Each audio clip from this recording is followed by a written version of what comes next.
Hello.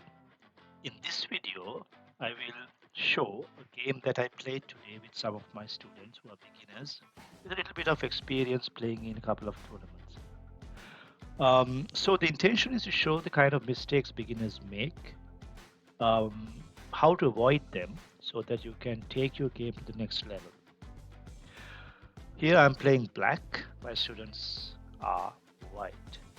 They start with um, e4, which is a pretty good move, where the pawn occupies the center, which is these four squares, um, and controls this square d5, which is an important center square, and makes room for this bishop to develop.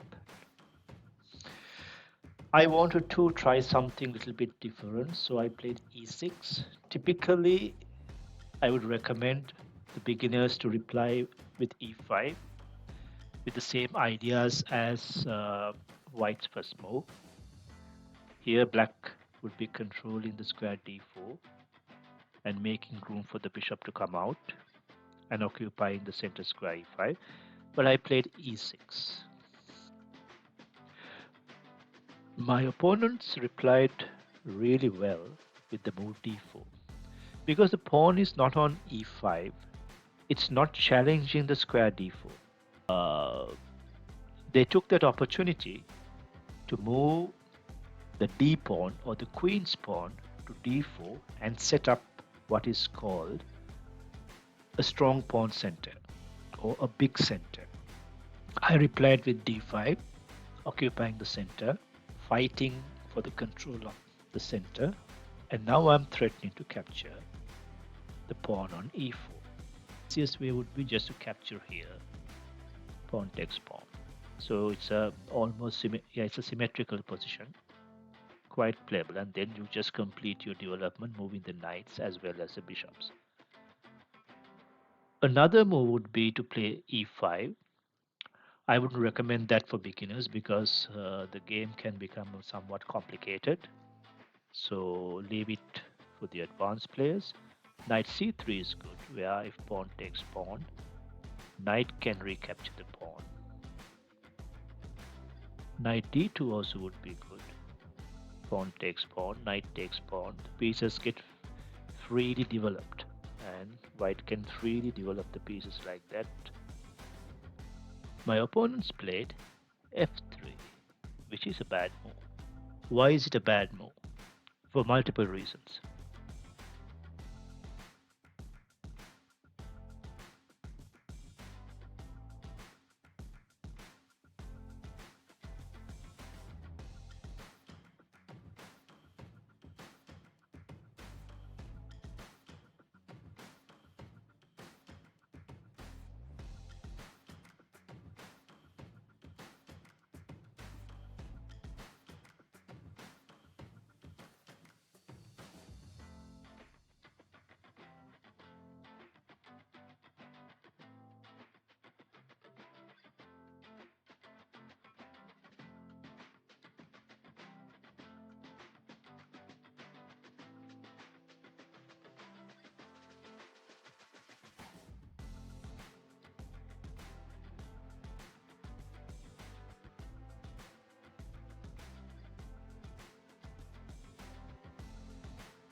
Now came the queen check. What can white do? A check is when your king is attacked. You've got to take the king to safety. What can white move? White can move the king away. Problem is now that the king has moved. It can never castle during this game. If your king moves, you cannot castle. So be very careful moving your king early without castling, because you loses the chance to castle ever for the rest of the game. And if you don't castle, you may struggle to find a safe square for the king. And here, the d2 square is extremely unsafe for the king because it's in the middle of many lines, and the king would get attacked by many of black's pieces. Right? So maybe because of that, white made even a worse move, g3. g3 stops the check, but now the problem is after queen takes pawn check. It's a double attack on the king and the rook. White needs to stop the check, and then white would lose the rook. Knight blocks the check, then queen takes rook. See what has happened. White has lost a rook and a pawn. So that means black has one material. Black has more pieces, more power. So when you play chess, it's very difficult to just go for the checkmate.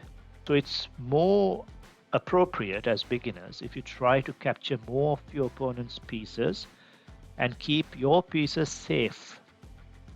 That way, towards the end of the game, you will have more power. You can easily use this extra power to checkmate the opponent's king. So now I have won 6 extra points. A rook is worth 5 points. A pawn is worth 1 point. So I have 6 extra points here. So usually that is sufficient to win. Let's see how the game proceeds. White plays a reasonably good move, develops a bishop.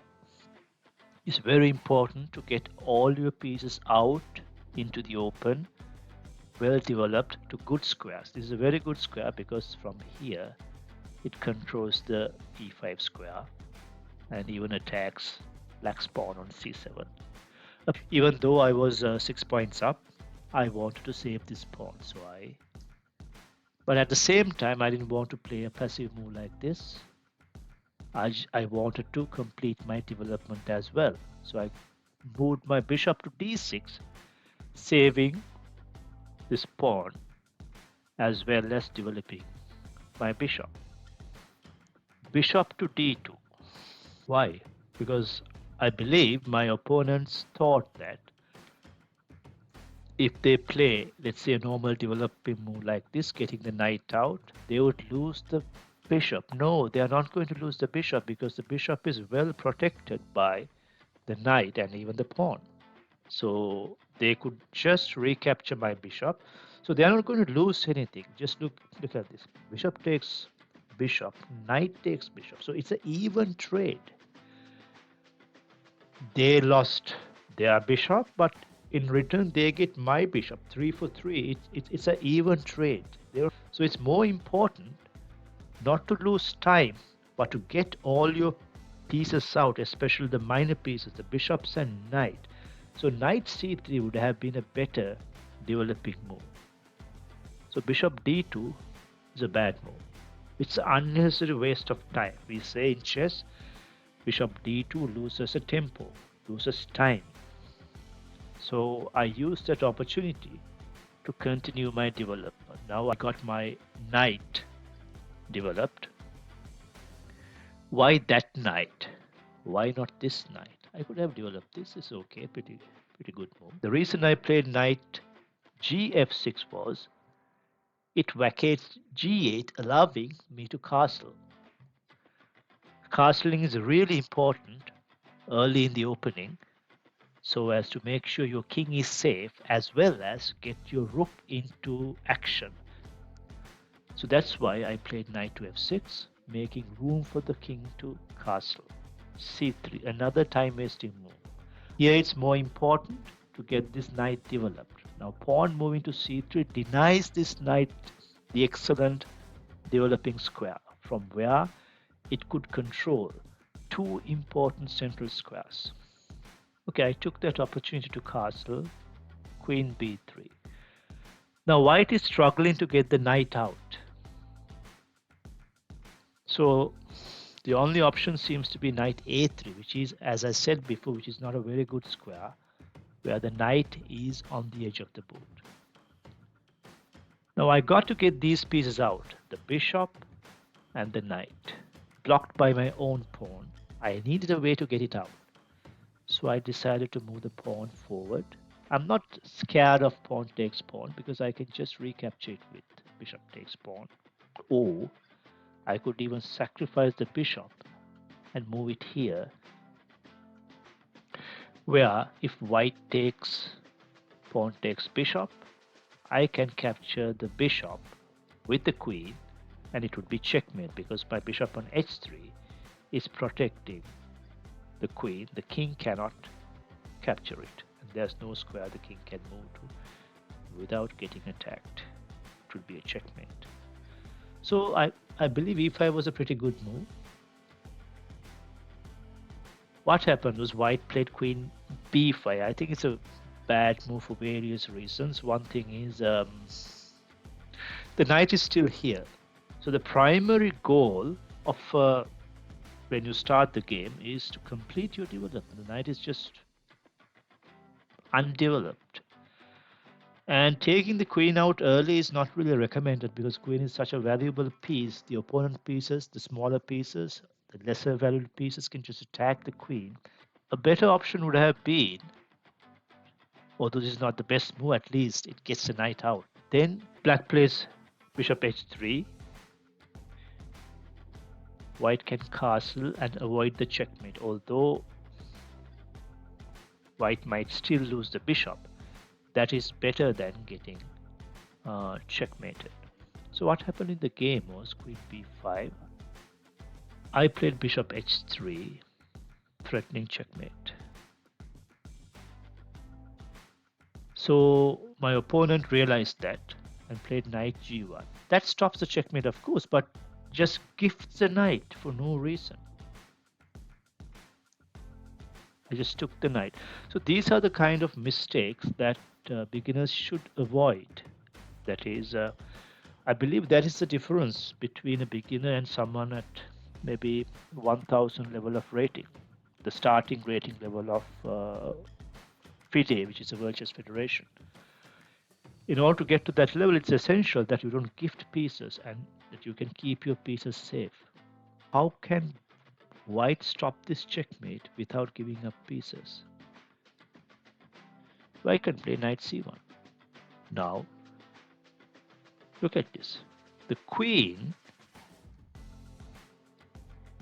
was blocked by the knight. The moment the knight moves away, the queen is now defending the bishop. So white's bishop